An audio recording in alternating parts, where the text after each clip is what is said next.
to start trying to recruit parents to, I guess, have their kids spy on other kids in school, that is some chilling shit, man.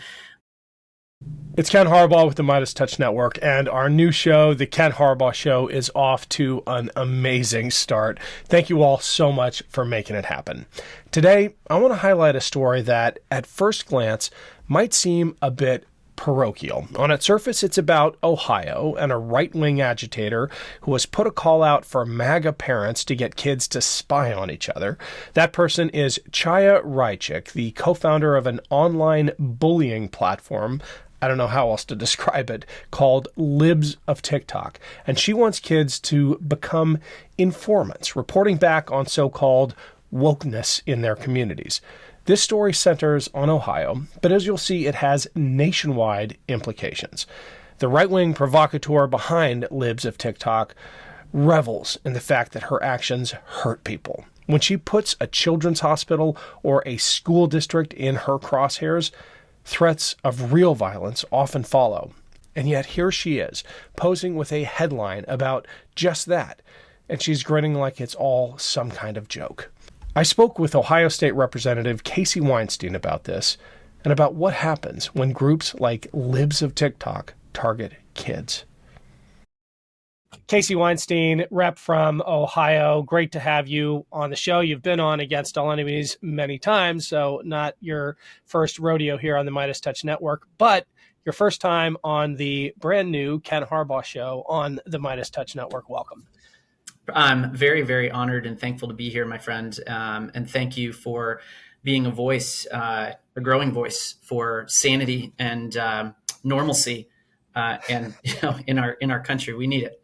We need it. For whatever reason, Ohio is once again in the crosshairs. Every few weeks or months, it seems, it becomes ground zero in the so-called culture wars. And I wanted to talk to you about this. I don't know what to call it. It's a social media post, but it's an appeal from a right-wing ideologue / troll / provocateur, Chaya Rychik. I'll go ahead and read the post in a minute, but it is really very ominous, and it's targeting your constituents. Here's what she wrote. I'm looking for parents anywhere in Ohio who have kids in public schools to be eyes and ears on the ground.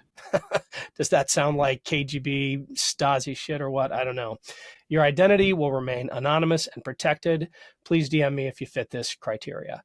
Talk to us about Chaya Rychik, Libs of TikTok, and their MO for going after school districts who are just trying to take care of kids, especially the most vulnerable kids in their districts. She is and the page she operates is a bigoted bullying page, and I mean that with every sense and meaning of the word. They target vulnerable populations, or they target beloved institutions. They target children. You may have heard of Libs of TikTok because they fueled bomb threats and personal threats toward children's hospitals that they claimed were performing wild procedures on kids, which were actually not happening. And I mean, put these institutions and these hospitals at significant risk. These hospitals that are supporting kids, some in NICUs, at huge risk, both the physical building and the people who work there. So they, for many years, have gone after anything they perceive. It's like a QAnon fueled obsession they have, that there's a group of people grooming, they're pedophiles. I'm apparently one of them because I responded to her post, strongly as she was trying to recruit, I guess, kids in my district to spy on other kids. Like, I don't know, but her MO is to find vulnerable populations and to steer anger and hatred and threats at them to try to intimidate them. And this is all done via TikTok, or most of it. Obviously, there's a ton of money behind it. This is not some overnight accidental social media phenomenon. This is nominally a TikTok page, but that has a ton of support and amplification in the right-wing media ecosystem that tries to highlight what it sees as extreme examples of liberalism, showcases them on libs of TikTok in a way that is designed to generate anger and hopefully, in their eyes, revulsion and disgust, and direct that anger towards these populations, trans kids being the prime target. Yeah, the important thing to note about their amplification is before Elon Musk bought Twitter, they were either banned or not able to use that platform. And now not only are they back, they're amplified, and sometimes often by him. So it is an absolute hate machine, and it is you're right. They go after trans kids, but in this case, Ken, I don't know. They seem to be broadening the aperture here. I don't know what they're doing, but to start trying to recruit parents to, I guess, have their kids spy on other kids in school, that is some chilling shit, man. Like that is deeply, deeply distressing and disturbing and weird. And it's something that we cannot take lightly or ignore because her actions have resulted in real threats and potential harm to people. This is real hatred that you said she is using this algorithm and this platform to stir up against people. This is all part of the so-called anti-woke agenda. This crusade manifested in these darkest corners of the right-wing conspiracy world to take out the woke power centers, be they in academia or government or in our schools. But I think what's very telling is that there really isn't an intellectual basis for any of this. Just trying to hear Chaya Raichik define wokeness is a painful, cringe-inducing experience. Here she is, having had years to come up with a definition of woke, failing on the spot. Roll the clip. I mean, you can't do anything in peace without this wokeness being shoved down your throat wherever you go. So, do you have a question? Is there something funny? I do. Yeah, sure. How do you define wokeness? Wokeness is the destruction of normalcy and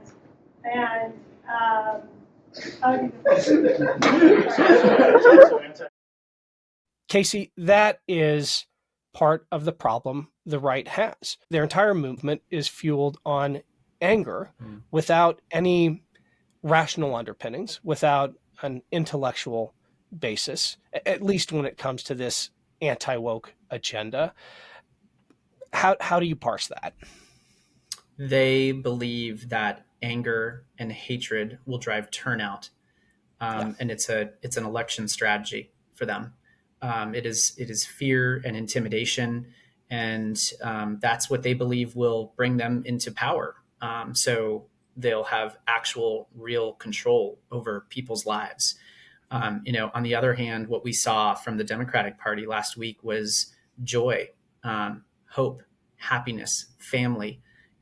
Men being real men like Tim Walz with empathy, but it's the contrast couldn't be clearer. But they are using this tool of fear and intimidation to try to win an election, and it keeps their people angry, and it allows them to avoid policy discussions, because when we talk policy, we talk Project 2025, which is their blueprint that they're running on, and it's massively unpopular. They don't want to talk about that. They want to keep you angry at lies that are made up, that this perceived woke agenda that they can't define, but that they can stir up a lot of hatred and anger toward. So it is a tool to drive votes without policy, because they know their positions are incredibly unpopular, but they know they can whip up hatred and intimidation against people. And the problem for me is that these are the people I serve. These are my constituents.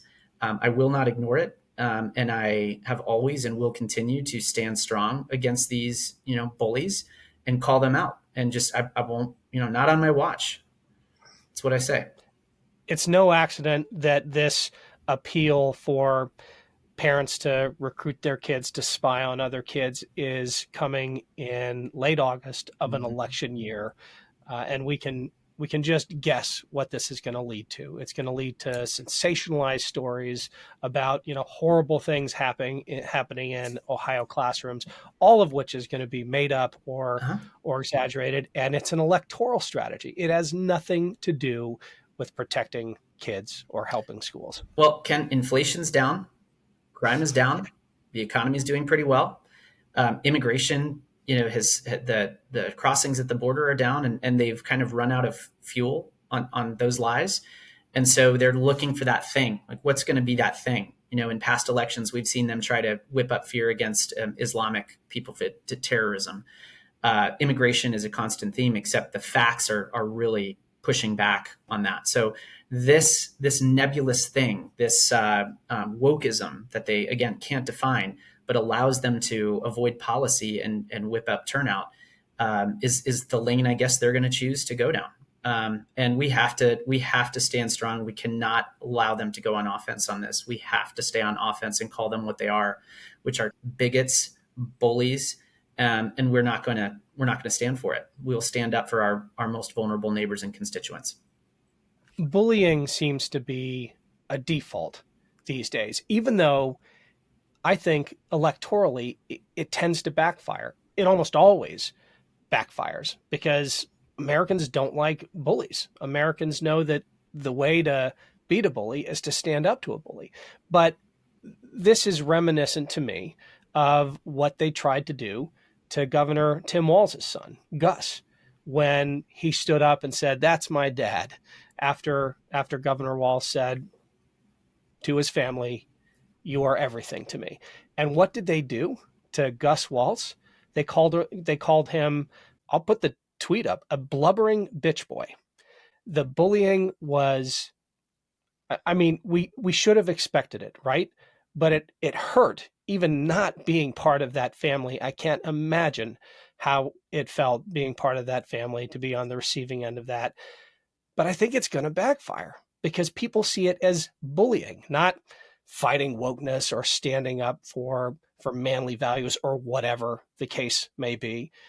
Do you have that sense as well that the American people are fed up with the bullying that has become such a dominant strain in the strategy of Republican politics these days? Yeah, it's a good question, Ken, and I am heartened by the response to the inevitable bullying that we knew because MAGAs can't help themselves. Yeah. They were shut the heck down. And in some cases, I think in almost all cases that I saw of these folks who really went after him, backtracked, deleted tweets, and Mm-hmm. Coulter deleted her tweet. Um,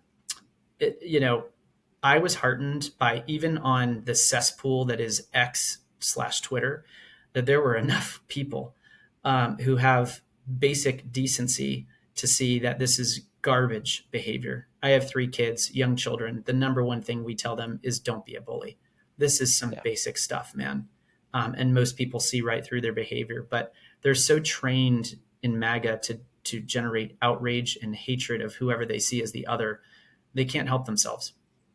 Yeah. Well, I hope that our response, our rallying around Gus Walz, can be a case study in how you handle this.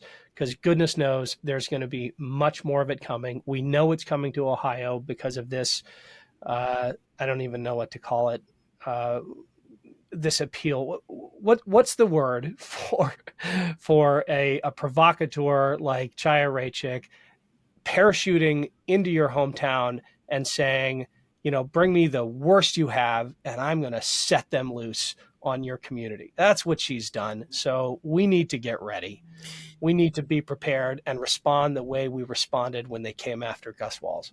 The word bigot, I don't use it lightly, but I use it with her because there's nothing but hatred in her mission and what she's doing. And I think that, yes, she's a charlatan. She's a liar. She is a provocateur. She's a snake oil salesman. She's, probably, fueled by rage and outrage. But it's bigotry is what it comes down to. Yeah. And using lies to put people in danger. and that's what she seems to. It seems to be her mission.